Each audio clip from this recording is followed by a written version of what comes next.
तुम्ही मिळवलेल्या या यशाबद्दल तुम्हा सर्वांचं मी अगदी मनापासून अभिनंदन करते। या करिअरची तुमची पुढची वाटचाल कशी असणार आहे, त्यामधली आव्हानं काय असतील, अचिव्हमेंट्स काय असतील, या सगळ्या गोष्टी तुमचे सिनियर्स तुम्हाला सांगतीलच। पण या सगळ्या वाटेवर आणखी महत्त्वाच्या अशा कोणत्या गोष्टी असतील ज्यामुळे तुमचं करिअर आणि तुमचं फॅमिली लाईफ दोन्हीही खूप चांगल्या पद्धतीनं तुम्हाला पुढे नेता येईल, त्या संदर्भातल्या काही महत्त्वाच्या बाबी मी तुमच्यासोबत शेअर करणार आहे। माझ्या म्हणण्यानुसार आपल्या आयुष्यातले महत्त्वाचे असे 3 टप्पे असतात। पहिला टप्पा म्हणजे अगदी आपल्या जन्मापासून तर आपलं एज्युकेशनल लाईफ संपेपर्यंत, जे तुमचा पहिला टप्पा ऑलरेडी संपलेला आहे। हे एज्युकेशनल लाईफ तुम्ही संपवलेलं आहे, तुमचं संपलेलं आहे। त्यानंतरचा दुसरा टप्पा सुरू होतो, तो म्हणजे हा करिअरचा टप्पा। संपूर्ण करिअर, जवळपास आयुष्याची 30 ते 35 वर्ष या करिअरमध्ये आपल्याला व्यतीत करायची असतात। आणि जेव्हा तुम्ही अशा प्रकारच्या व्यवसायामध्ये जाता की जिथे रिटायरमेंटचं तसं काहीच वय नसतं, तिथे तर तुम्ही कायमपणे करिअरमध्येच असता। आणि तिसरा टप्पा असा येतो जिथे रिटायरमेंट असतं, त्या संदर्भामध्ये की आफ्टर रिटायरमेंटचा हा तिसरा आणि शेवटचा टप्पा। पण अर्थातच आज आपण जे बोलणार आहोत ते या दुसऱ्या टप्प्या संदर्भामध्ये। करिअर लाईफ व्यवस्थितरित्या व्यतीत करत असतानाच तुम्हाला तुमचं वैयक्तिक लाईफही जगायचं आहे, फॅमिली लाईफही जगायचं आहे। येणाऱ्या चॅलेंजेसना, करिअर मधल्या चॅलेंजेस बद्दल सिनियर्स सांगतील, हे तर मी ऑलरेडी तुम्हाला सांगितलंय। पण वेगवेगळ्या प्रकारचे जे चॅलेंजेस येतात करिअर व्यतिरिक्तही, त्या सगळ्या चॅलेंजेसना टॅकल कसं करायचं, त्यासाठी ज्या गोष्टी तुमच्यासाठी उपयोगाच्या ठरतील असं मला वाटतं, त्या मी तुमच्यासोबत शेअर करणार आहे। हा दुसरा टप्पा महत्वाचा का असतो लक्षात घ्या। जोपर्यंत तुमचा पहिला टप्पा चालू असतो, म्हणजे अजूनही तुम्ही शिक्षण घेत असता, जसं तुम्ही आतापर्यंत घेत होतात, तोपर्यंत तुमच्याकडून कुठल्याही प्रकारची अपेक्षा आई वडील सुद्धा करत नाहीत आणि समाजही करत नाही। कारण त्यांना माहित असतं की ही फक्त प्रोसेस चालू आहे, करिअर अजून पुढे येणार आहे। पण आता ज्या या दुसऱ्या टप्प्यामध्ये तुम्ही प्रवेश केलेला आहे, त्यामध्ये आता एक स्वतंत्र व्यक्ती म्हणून तुमच्याकडे बघितलं जाणार आहे। आतापर्यंत तुम्ही नाही म्हटलं तरी आई वडिलांच्या छत्रछायेखाली होतात। आतापर्यंत तुम्ही पैसे तुम्हाला जर काही लागतील तर आई वडिलांकडे मागत होतात, पण यानंतर मात्र तुमचं कुटुंब सुद्धा तुमच्याकडून काही अपेक्षा करणार आहे। आतापर्यंतचं अर्थार्जन, त्याची जबाबदारी तुमच्या फॅमिलीची किंवा तुमच्या आई वडिलांची होती, पण आता मात्र तुम्ही अर्थार्जन किती करत आहात याकडे सुद्धा फॅमिलीही लक्ष पुरवणार आहे आणि समाज सुद्धा। त्यानंतर तुमची जेव्हा वैयक्तिक फॅमिली सुरू होईल, म्हणजे जेव्हा तुम्ही विवाह कराल आणि त्याच्यानंतर तुमचं स्वतःचं एक कुटुंब बनेल, तेव्हा तर तुमची जबाबदारी आणखी वाढलेली असणार आहे। आणि अशा सगळ्या कौटुंबिक जबाबदाऱ्यांच्या सोबतच समाज सुद्धा एक व्यक्ती म्हणून तुमच्याकडून काही अपेक्षा करणार आहे। आणि आता या सगळ्या अपेक्षांची पूर्तता करता करता स्वतःचं करिअरही तुम्हाला खूप छान पद्धतीनं करायचं आहे आणि हे सगळं आपलं आयुष्य सुद्धा खूप चांगल्या रीतीनं जगायचं आहे। म्हणून या संदर्भातलीच एक महत्वाची गोष्ट मी तुम्हाला सांगू इच्छिते, जी मी माझ्या लहानपणी ऐकलेली होती आणि खरंच मला ती खूप महत्वाची वाटते। एका गावामध्ये एक साधू बाबा होते आणि एकदा त्या गावातल्या लोकांना असं लक्षात आलं की आज काय झालं कोणास ठाऊक, पण अगदी सकाळपासून हे साधू बाबा नदीच्या तीरावर बसलेले आहेत आणि सतत त्यांचं लक्ष या नदीच्या पाण्याकडे आहे। अगोदर गावकऱ्यांना असं वाटलं की हा ध्यान साधनेचा, ध्यान धारणेचा एखादा प्रकार असेल कदाचित, म्हणून फारसं कोणी त्याकडे लक्ष दिलं नाही।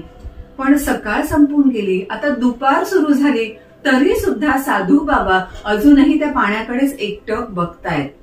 आता मात्र गावकऱ्यांमध्ये आपापसात बोलणं सुरू झालं की हे नेमकं काय असेल, कसं असेल। आणि जेव्हा संध्याकाळ होऊ लागली तेव्हा मात्र गावकरी त्या साधूबाबांच्या अवतीभोवती जमले आणि एकानं विचारलंच की हे नेमकं काय चालू आहे।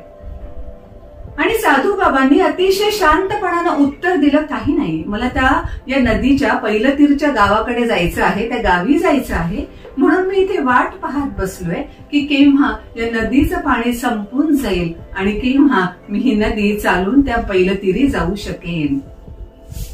आता मात्र सगळ्याच लोकांना आश्चर्य वाटलं आणि काही जण म्हणाले सुद्धा, साधू बाबा, तुमच्याकडून आम्ही जीवनविषयक ज्ञान घेतो, तत्वज्ञान घेतो आणि तुम्हाला साधे हे माहित नाही का की नदीचं पाणी कधीच संपणार नाही. त्यामुळे तुम्हाला जर अशा परिस्थितीत पैलतीर गाठायचं आहे तर होड्या अवेलेबल आहेत. त्यामुळे तुम्ही होडीतून बसून जाऊ शकता. कोणीतरी जो पट्टीचा पोहणारा असेल तो तुम्हाला घेऊन जाऊ शकतो. असे वेगळे वेगळे उपाय आपल्याला करता येऊ शकतात. पण हे असं नदीचं पाणी संपण्याची वाट बघत आता तीरावर थांबणं हे तर काही अजिबात योग्य नाहीच. आणि मग साधू बाबा हसले आणि सगळ्यांकडे पाहत म्हणाले, गेल्या कित्येक दिवसांपासून, महिन्यांपासून हेच तर मी तुम्हाला सांगण्याचा प्रयत्न करतोय की आयुष्यातल्या समस्या, आयुष्यातली आव्हानं कधीच संपणार नाहीत. आयुष्यामध्ये हे सगळं असताना सुद्धा आपल्याला आपलं आयुष्य व्यवस्थितरित्या कसं जगायचं हे जमलं पाहिजे. आणि म्हणूनच आता तुम्ही करिअरला जेव्हा सुरुवात करत आहात तेव्हा तुमचं आयुष्य तुम्हाला अत्यंत उत्तमरित्या कसं जगता येईल त्यासाठी उपयोगी पडणाऱ्या काही बाबी मी तुमच्याशी शेअर करत आहे. आणि या संदर्भानं तुम्ही वेगवेगळे चॅलेंजेस फेस करत असताना, वेगवेगळ्या परिस्थितीमधून जात असताना जर तुम्हाला मदतीची आवश्यकता भासलीच तर मदत घेण्यामध्ये किंबहुना मदत मागण्यामध्ये अजिबात चुकीचं नसतं. आपण मदत घेतलीच पाहिजे हे तुम्हाला मी आवर्जून सांगू इच्छिते. त्या मुलीच्याच बाबतीमध्ये तसं झालं. ही एक छोटीशी मुलगी आपल्या बाबांसोबत निघाली होती फिरण्यासाठी आणि मध्येच रस्त्यामध्ये तिला एक मोठी फांदी दिसली. ती फांदी पाहिल्यानंतर तिने आपल्या बाबांना विचारलं की ही एवढी जड फांदी मी उचलू शकेन का?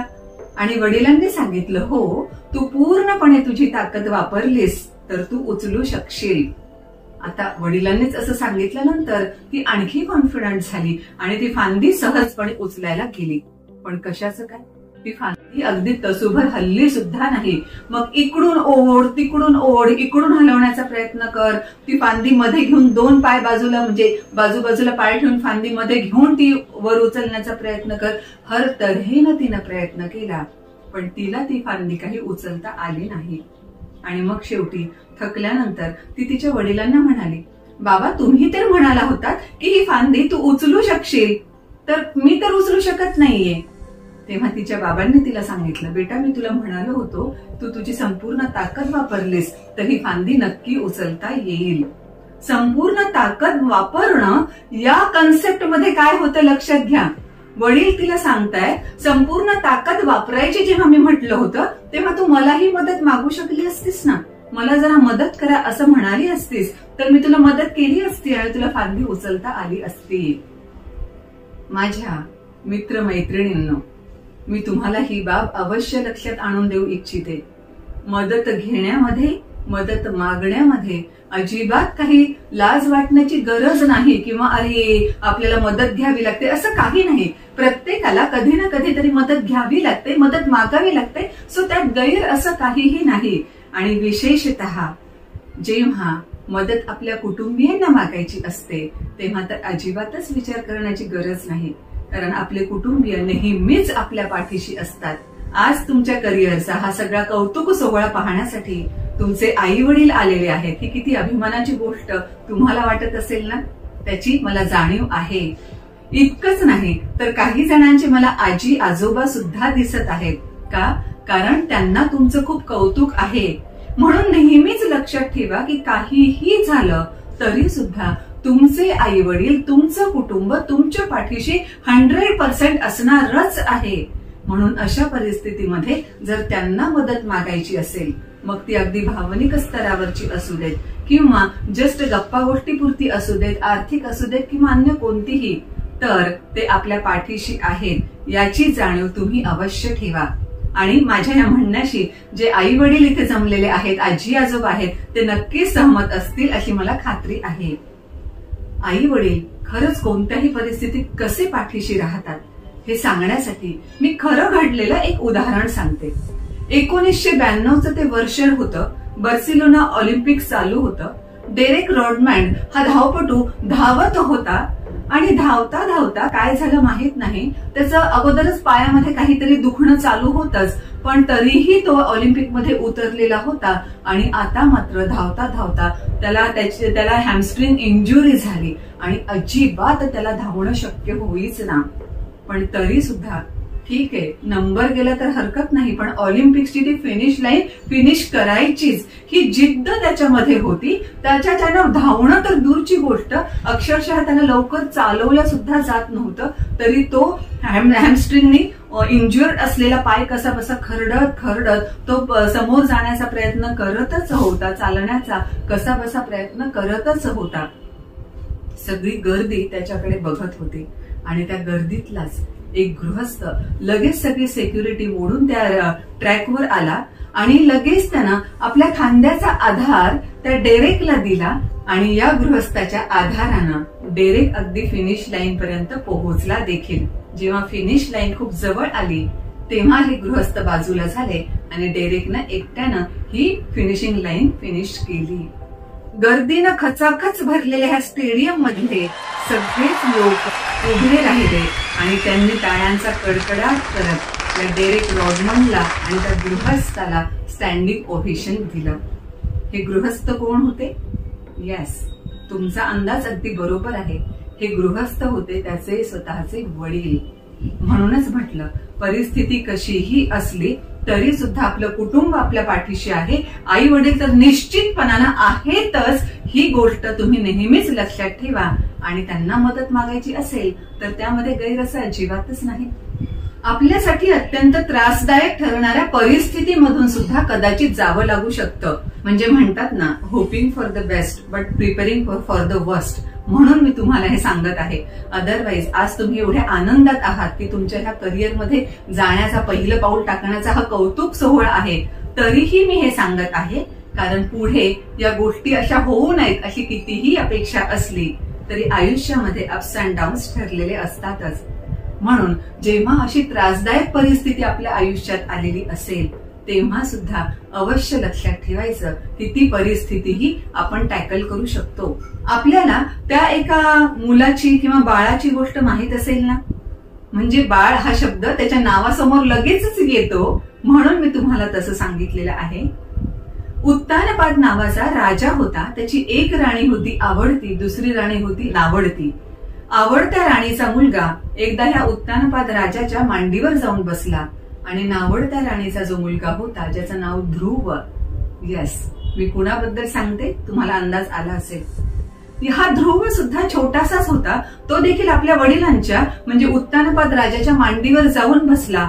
पण जेव्हा हे दृश्य उत्तानपाद राजाच्या आवडत्या राणीनं पाहिलं तेव्हा ध्रुव आपल्या नवऱ्याच्या मांडीवर बसलेला आहे, आपल्या मुलाच्या शेजारी, हे तिला अजिबात आवडलं नाही. आणि त्या आवडत्या राणीनं खसकन खेचून त्याला बाहेर काढलं आणि बरंच काही सुनावलं, ज्याचा अर्थ असा होता की ही तुझी लायकी नाही आणि तू पुन्हा इथे कधी बसायचं नाहीस.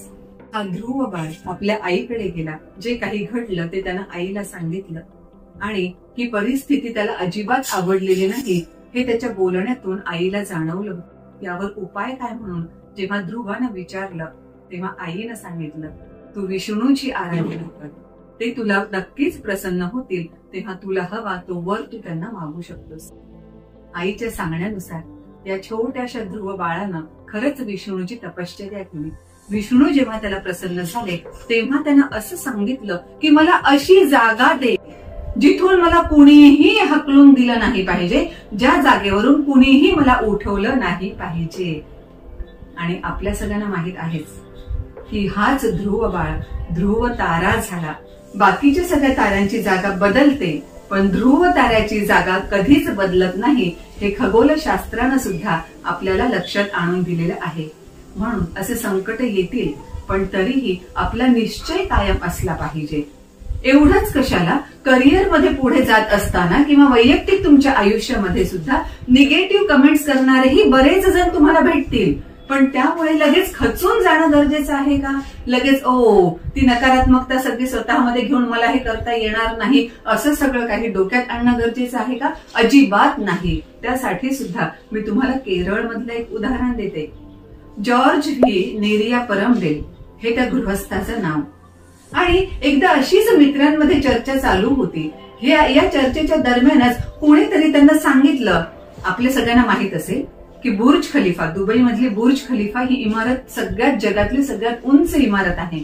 163 फ्लोअर्स त्यामध्ये आहेत आणि 900 अपार्टमेंट्स तिथे आहेत. आणि जेव्हा यांची चर्चा चालली होती तेव्हा कोणीतरी मित्रानं कुचकटपणानं त्यांना म्हटलं की अरे, बुर्ज खलिफा इतकी महागडी इमारत आहे की त्या इमारतीमध्ये तू साधा प्रवेशही करू शकणार नाहीस. आपल्या आर्थिक परिस्थिती संदर्भानं मित्रानं अशी चेष्टा केली किंवा आपल्याला अपमानित केलं याचं दुःख कोणालाही वाटलं असतं ना. पण मी म्हटलं ना की या निगेटिव्ह कमेंट्स ऐकल्यानंतरही काय करायचं हे आपण ठरवत असतो. या निगेटिव्ह कमेंट्समुळे आपण खचून जायचं का खरंच काही करून दाखवायचं हे आपण ठरवत असतो. हेच त्या जॉर्ज व्ही नेरियापरम्बिल यांना माहीत होतं आणि अवघ्या काही वर्षांमध्ये दुबई मधल्या याच बुर्ज खलिफा मधल्या तब्बल 22 अपार्टमेंटचा हा मनुष्य मालक झाला.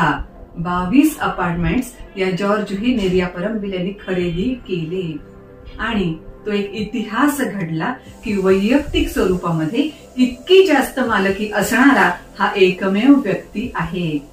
निगेटिव्ह कमेंट्स येतील, लोक आपल्याला खेचण्यासाठी काहीही बोलतील, पण त्यांच्या सगळ्या बोलण्याचा आपल्यावर परिणाम होऊ द्यायचा की नाही हे आपण ठरवायचं असतं. आणि या सगळ्या तुमच्या लाईफ मधला प्रवास चालू असताना एक बाब अवश्य लक्षात ठेवा. तुम्ही खूप काही अचीव्ह कराल, खूप मोठ्या लेवलवर पोहोचाल, पण तरी सुद्धा आपली संवेदनशीलता कायम ठेवा. संवेदनशीलता कायम कशी ठेवता येऊ शकते त्यासाठी जस्ट मी कुसुमाग्रजांच्या काही ओळी सांगते आणि मग आपली रजा घेते. कुसुमाग्रज म्हणतात, 1000 डोळ्यांमधले पाणी माझ्या डोळ्यांमध्ये जमते, 1000 डोळ्यांमधले पाणी माझ्या डोळ्यांमध्ये जमते, 1000 हृदये गहिवरती तेव्हा मन माझेही गहिवरते, असे हजारांसंगे आहे जडलेले माझे नाते. संवेदनशीलता मनात ठेवून समाजाशी सुद्धा तुमचं असंच नातं जडलेलं असेल अशी अपेक्षा व्यक्त करते.